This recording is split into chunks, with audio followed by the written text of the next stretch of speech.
Pay close attention. What you're about to see is Bible prophecy being fulfilled.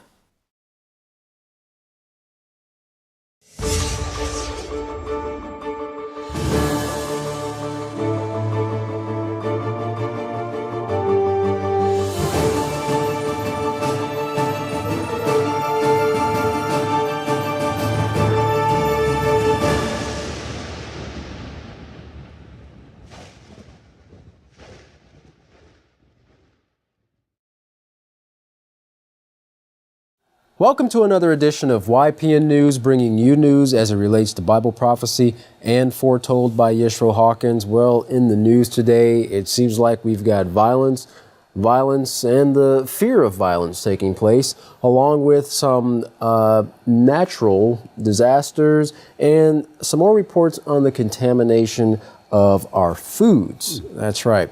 But we're going to start off today with flying. You know, a lot of people spend a lot of time in the air for business or personal, traveling from place to place in the airplanes. And the question that's on the horizon now is, what's taking place in the skies? Well, pilots aren't the only ones tied into avionics. Wi-Fi, which is the latest addition to some airlines, are creating cause for concern. Authorities fear that as Wi-Fi, that is Wi-Fi in the actual airplane in flight, becomes more common, hackers might be able to take control of a plane's avionics using that Wi-Fi. Then, by using malicious software or a virus, they could take control of the plane and actually bring it down. Wow, sounds scary. Yeah.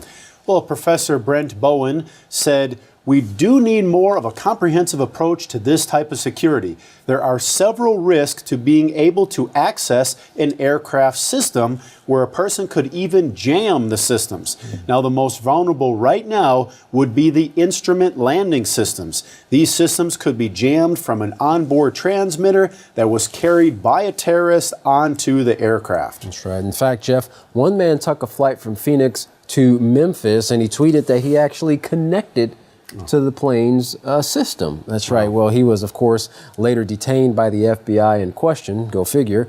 Now, cybersecurity expert John Haas says if a hacker could control the airplane's motions, it could be like two pilots trying to control the plane. Airplanes are becoming more automated, therefore they have more computers, just like the automobiles do of today. Therefore, there's a greater risk of the airplane's security being compromised. Well, not having control over the skies is scary enough. Consider not having control over the things on the ground. We're referring to earthquakes. Now, the latest of these natural but unnatural disasters took place in Nepal, where a deadly 7.9 magnitude earthquake struck, causing landslides, collapsing buildings, and even avalanches. Now, the area with some of the worst damage was in Kathmandu, the country's capital. Right. Police spokesman said the death toll could be more than several thousand people. Wow. But those numbers are, of course, expected to rise because of the terrain and the hard-to-get locations of where people are and so forth.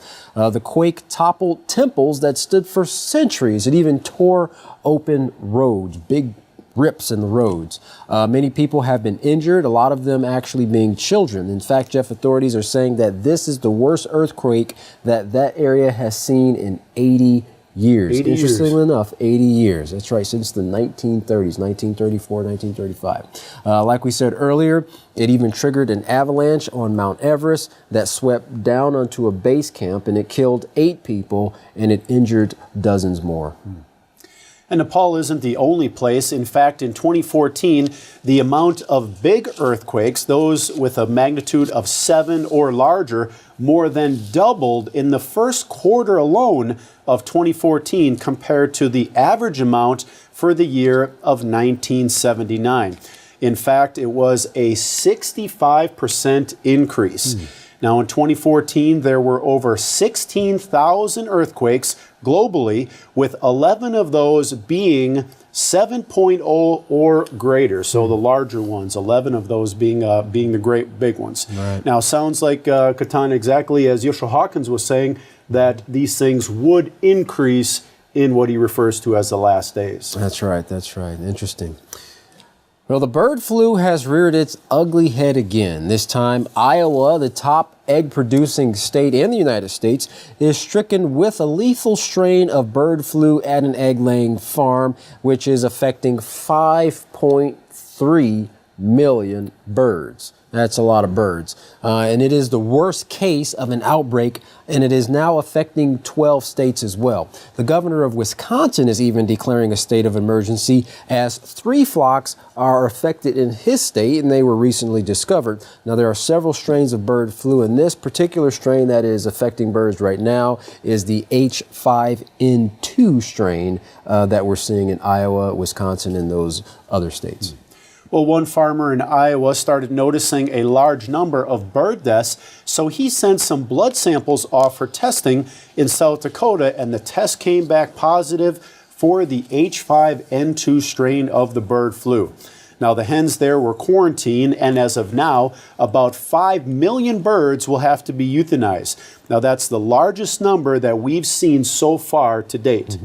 Now in Wisconsin, Governor Scott Walker is actually calling in the National Guard to disinfect all the vehicles going in and out of these facilities, as well as trying to limit the deliveries to try to limit and contain it to that state so it doesn't spread even further. Doing as much as they possibly can do on the ground, but also taking into consideration that this also affects migratory birds as well. So that's right. I guess they're going to do the best that they can. Well, as far as the risk to humans, as of now, experts say there is no risk to humans, and there has never been with this particular strain found in humans, nothing of the H5N2. This risk is low, but there is obviously some concern in the industry as at this point. The markets have been only slightly affected, the financial markets in regards to the poultry and the egg industry, because countries are still able to buy eggs from states that have not been affected. And also, just as a note, the egg industry that the United States profits from is over $5.7 billion industry. Wow. Yeah, it's very large amount of money right there. Keep in mind that this type of flu, though, this H5N2, can kill an entire flock in just 48 hours. So if this continues to go, it will be a huge concern for egg and poultry industries. And as we've reported before concerning the contaminated foods, Bluebell Creameries has decided to pull all of their products off the market because of the listeria concern found in several of their products. Now, initially, they recalled several products due to tests that came back positive for listeria in their cookie dough ice cream. The total recall came after a hospital in Kansas reported that there were 3 deaths related to patients consuming Bluebell products. Now, therefore, Bluebell is taking the precautions so that no one else becomes sick from these products. Right, 'cause people with a compromised immune system, the young, pregnant women, and the elderly are particularly most at risk for these infections. A little closer to home in Abilene, Texas, as violence has taken the lives of at least 4 Abilene citizens this year. In about the last month, there have been stabbings, drive-by shootings, and shootings of at least 3 people leaving the key city, and this was 3 people in 24 hours, leaving the key city shaken and scared. Abilene Police Chief Stan Standridge says, although the crime rate is growing in Abilene, residents shouldn't fear because the recent crimes weren't stranger on stranger crimes. The victims knew their shooters, and often an argument spurred on the shooting. Well, Chief Standridge wants residents to do their parts to prevent the minor crimes such as residential and car burglaries, as well as car accidents, so police can focus on investigating the more violent crimes. Now, Chief Standridge said at a press conference, as you can see, we don't have a lot of stranger-on-stranger crimes, but we do have a lot of violent crimes in known circles. We need to do a better job, he said, in combating that. Now, a chart that was displayed at the meeting showed that 19% of crimes were from unknown persons, or 19% of the crimes were from unknown persons. 35% were from acquaintances, 24% from family members, and 11% from people dating, as well as 11% from exes in former relationships. So you see the two big ones there, Katan, were the acquaintances and the family members, where the most crime is coming from. Right. It's really kind of interesting in a city of about 117,000 people and three major Christian universities, a place that's also considered to be the buckle on the Bible Belt, that there are so many violent crimes taking place. You think they'd be able to resort or resolve their conflicts peacefully? And they're not. In fact, they're actually increasing. That's what the chief just said. They're on the rise. Well, the curse of armed confrontation and deaths aren't just limited to family and friends, as the war among nations to maintain the oil trade in its current state continues to rage and consume lives. Well, YPN's Larry McGee has our story on the latest developments of that fourth part of the earth and the moves being made to protect the oil. Well, Larry, what is the latest that you have for us now? As the oil-stained attacks of Saudi Arabia against the Yemenis people continues to produce carnage, the people of Yemen have begun to take to the streets by the thousands in protest, with some threatening to intensify the fire by feeding it with the fuel of retaliation. The petrol blaze has consumed the lives of scores of Yemenis so far and injured hundreds of others, as the Vatican-backed family of Saud has put the torch to Yemen for about a month now. At present, the Saudi Arabian government has announced an end to its air campaign, which it labeled Operation Decisive Storm, but its presence can still be seen over Yemeni skies. Of course, Operation Decisive Storm sounds a lot like Operation Desert Storm, and back here in the U.S., which was responsible for the latter of the two, analysts have taken to the talk shows and described the Saudis' motives as two-part. Religious on one hand, in so much as the Saudis, who are said to be hardcore Sunni, are seen as striving to prevent the rise of a Shiite government to their south in Yemen, and political on the other, where the concern is that rebel groups backed by Iran might gain a foothold in Yemen and pose a challenge to Saudi power.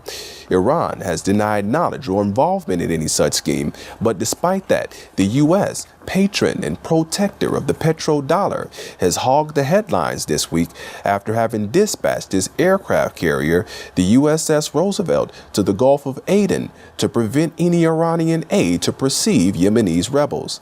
Observers say the relocation of the carrier, which was already in position and active elsewhere on the chessboard of the Middle East, is a move designed to send a message to Iran, which reportedly does have several ships scheduled for the Gulf of Aden, which America has vowed to stop and search, and to the family of Saud, who are carrying out instructions in Yemen. American warhawks are sounding the alarm and hyping the latest move as an indication of inevitable warfare between Iran, the ancient nation of Persia, and the United States, which is the chief of the nations. Today, for YPN News, I'm Larry McGee. Katan, Jeff, back to you. Well, as you can see, Katan, definitely the major escalations of everything in that area. That's right. So just as the United States is deep in negotiations with Iran, and of course sanctions on the country are due to run out this summer, Russia is resurrecting an arms deal from 2010 when those sanctions were imposed. That's right. President Putin gave the go-ahead to work on an agreement after Tehran struck an interim deal with world powers to curb nuclear activities in an exchange for sanctions relief. Well, Israel condemned the news. Intelligence Minister Yuval Steinitz said this is proof Iran planned to use relief from sanctions for arms rather than the welfare of the Iranian people. Now, the S-300 is a surface-to-air missile system that can be used against multiple targets, including jets, or to shoot down other missiles. Russian Foreign Minister Sergei Lavrov is saying that the lifting of the ban on the S-300 is done in the spirit of goodwill. Now, in a statement, he said the S-300 is exclusively a defensive weapon, which cannot serve offensive purposes and will not jeopardize the security of any country, including, of course, Israel. Lavrov's American counterpart, John Kerry, spoke with him concerning this deal. What both sides agree on is that a 2010 weapons ban doesn't and didn't include the ban on the S-300. But some criticism is coming from Republicans in Congress who want to question the intentions of both Russia and Iran during these nuclear negotiations. Mr. Lavrov was in Berlin meeting with foreign ministers from France, Germany, and Ukraine just ahead of the G7 summit in Germany. Now, they released a joint statement in which they expressed, quote, and get this, Katan, they said, grave concern about the situation in Ukraine. Doesn't sound like it's getting any better. Definitely not. Well, fighting in Ukraine has been increasing recently, and the German Foreign Minister, Walter Steinmeier, said there is real danger of an escalation of the violence there due to the ceasefire being almost completely, he said, broken down. Well, amid objections from Moscow, the United States has announced it will be training Ukraine's army. Now, the U.S. military will train 900 members of the Ukrainian National Guard in the coming days. Russia is warning that this move could destabilize the eastern region of Ukraine, where more than 6,000 people have been killed since the fighting began last year. The U.S. has also provided $75 million worth of non-lethal supplies to the Ukraine forces. $75 million. Yeah, I mean, it just seems like that money's just coming out for the defensive measures. That's right. We should really be putting it in the character education. That would seem to solve a lot of problems. Well, in a recent interview with Press TV, Alexander Nekrasov, former Kremlin advisor, reminded us how the U.S. and NATO have been supporting Ukraine from the beginning. So what they are doing now is, he said, nothing new. He pointed out that not only is the U.S. training the National Guard, but battalions like Azov, which he said are, quote, cutthroat nationalists, displaying symbols on their flags and patches on their uniforms that resemble neo-Nazism. Nekrasov believes American involvement in Ukraine from the start by funding the coup which overthrew the elected government last year was intended to create tension in the region. Now, yet they failed to gain control of Crimea, which, as he said, was the jewel in the crown for them because they wanted that naval base there, and failing to do that, they are now waging a basically long-term campaign. So they wanted to make it quick. Right. They wanted to get that location for the military, but they're not able to do so. Now it's turning into something long. Interesting. He also pointed out that while on the surface it appears as though the U.S. is not providing arms to Ukraine troops, they actually are through third parties, stating unofficially the Ukrainian army would not have had enough equipment and enough ammunition, to fight the rebels in the east without some sort of support. So doing it discreetly. That's right. Nekrasov went on to say, that is why we are witnessing now the training. It's not just part of this whole strategy. It's also a symbolic move to blackmail and threaten Russia into some sort of submission, which I doubt, he said, will work, and it will not work, obviously. Well, another police brutality incident under investigation, this time in Baltimore, Maryland, as a 25-year-old black man known as Freddie Grey died in police custody from a nearly severed spine. Now, details from the events that led to Gray's death are still sketchy, but police are now admitting for the first time they did not buckle Gray up as he was transported in a police van as they traveled through the city to other police calls. The police commissioner acknowledging not putting his seatbelt on him was a violation and that he should have had medical attention much sooner. Now, the mayor of Baltimore calling the police handling of the situation, quote, absolutely unacceptable. Video of the incident shows the moment Gray was dragged by police, then put into a police van. Already in handcuffs, he was put into leg irons as they traveled through the city, and the police are at a loss as to explain how this 25-year-old Freddie Gray was put into a police van, walking, talking, and breathing. But of course, by the time he got to the station, he had sustained serious injuries. In fact, those injuries led to him dying just a week later. Wow. Commander Anthony Batts said, we know he was not buckled in the transportation wagon, and he should have been. No excuses for that, he said, period. Police now admit the van made several stops en route to the station. At one point, officers had to pick Gray up off the floor to put him back in his seat. Baltimore Mayor Stephanie Rawlings Blake said, "This is absolutely unacceptable and I want answers." The incident has once again sparked protests, including some violent scuffles.